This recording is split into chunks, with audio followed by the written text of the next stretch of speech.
Hi everyone, Carrie Lee here, and I decided to do this video from my backyard this evening. It is the first day of autumn today, and it's absolutely beautiful weather outside as long as you're dressed appropriately. So what a better way than to do this video from outside and to focus on what we're all dreading, which is winter. And apparently this winter is going to be long and cold, just like last winter. And so I'm going to give you some tools that you can use in order to basically try to prevent any colds, flus, or any sort of bugs or those viruses that will be going around.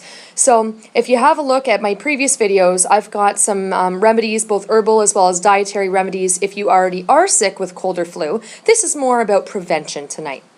So first and foremost, you want to be cutting back on those things that stress your immune system or drag your immune system down.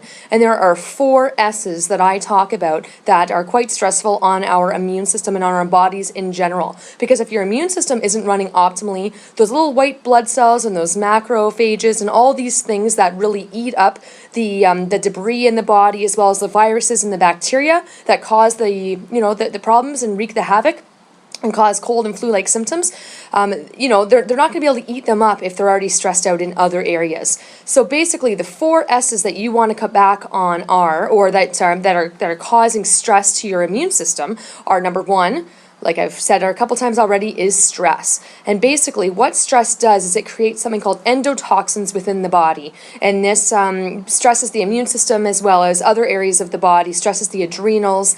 And you want to make sure that you're leaving your stress levels to a minimum if at all possible. So, in today's society, we all work hard, whether it be working from home, working in a business, working in your, social life even, your relationship. Everything that we're doing is a lot of hard work. So in order to decrease your stress levels, try some meditation or some visualization exercises, or just have a calming bath or read a book at the end of a long day at work and really try to decrease those stress levels. The second S is sleep. And basically what you're wanting to do is make sure that you're getting a minimum of 7 hours of sleep every single night. Uninterrupted sleep is always best. So you want to make sure that you're getting into that deep sleep known as your REM sleep, and this is when the body does most of its rejuvenating and repairing as well. So you want to make sure that you're sleeping a minimum of 7 hours, but optimally somewhere between 8 and 9 hours per night is wonderful. And if there's ever a day where you're feeling kind of stressed out or tired and your body requires a little bit of extra sleep, that's perfectly okay, because your body is sending you signals and sending you signs that you need a little bit of extra sleep in order to repair and to detox. So always listen to your body and always sleep a little bit extra if you're a little bit groggy one morning and you think that you could use that extra half an hour or hour of sleep.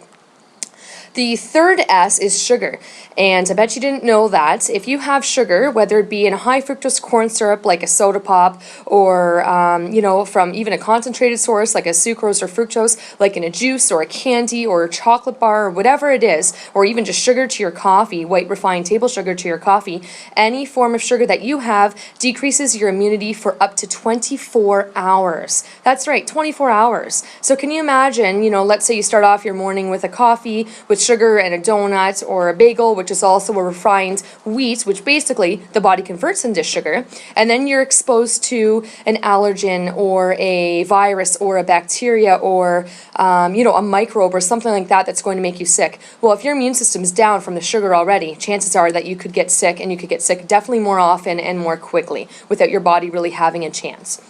And then fourth S, number 4, is sensitivities. And basically what I mean by this is food allergies. If you have any food allergies or sensitivities, something that you eat and either you get an upset stomach to, or some tingling in your mouth, or diarrhea, or bloating, or whatever it is, you're typically probably sensitive to this food item. And when you're sensitive to something and you continue to eat it, what happens is your body basically alarms some sort of an immune response and gets the white blood cells into action.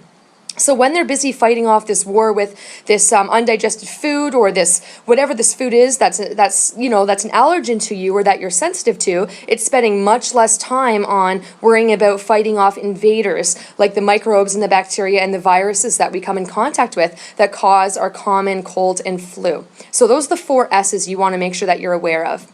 And then also you want to be aware that 80% of your immune system is in your gut. So basically this tells me that digestive health is extremely important all year round, but especially with fighting cold and flu. So you want to make sure that your digestion is on track. And another thing that you can do and add in here is probiotics. I always suggest a minimum of 50 billion probiotics daily. There's a couple of great probiotics out there on the market, but if you go to your local health food store or even a larger chain grocery store that have a refrigerated section and carry probiotics, make sure you're looking for a minimum of 50 billion per capsule, and you can start off by taking one of those per day. And this will help repopulate in the gut and certainly help with the digestion of food and also boost your immunity.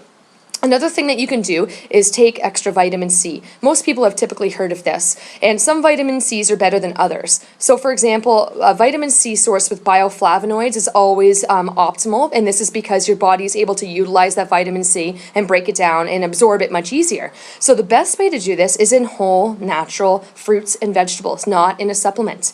And to the contrary, people typically think that citrus, specifically oranges, are really high in vitamin C. This is absolutely correct, but bell peppers and spinach and dark leafy greens and all of these sorts of things, a lot of the cruciferous veggies are extremely high in vitamin C as well. Also, some of the darker colored things like beets and pomegranates are also really high in vitamin C. So just make sure that you're getting as much of this as you can through natural dietary sources. But if you do want to have a little bit of an extra boost, you can add either a buffered vitamin C, and these typically are found in a powder. You can also buy Ester C or Emergen-C, which come in little packages. They're also found with antioxidants and bioflavonoids in there as well, so your body's able to break this down and utilize this vitamin C. You definitely do not want to go for a tablet. A capsule isn't so bad, but a tablet, like a hard tablet, that is extremely hard on the stomach and extremely hard to break down and utilize. So you'd be best saving your money in that sense and really spending on a better quality vitamin C supplement.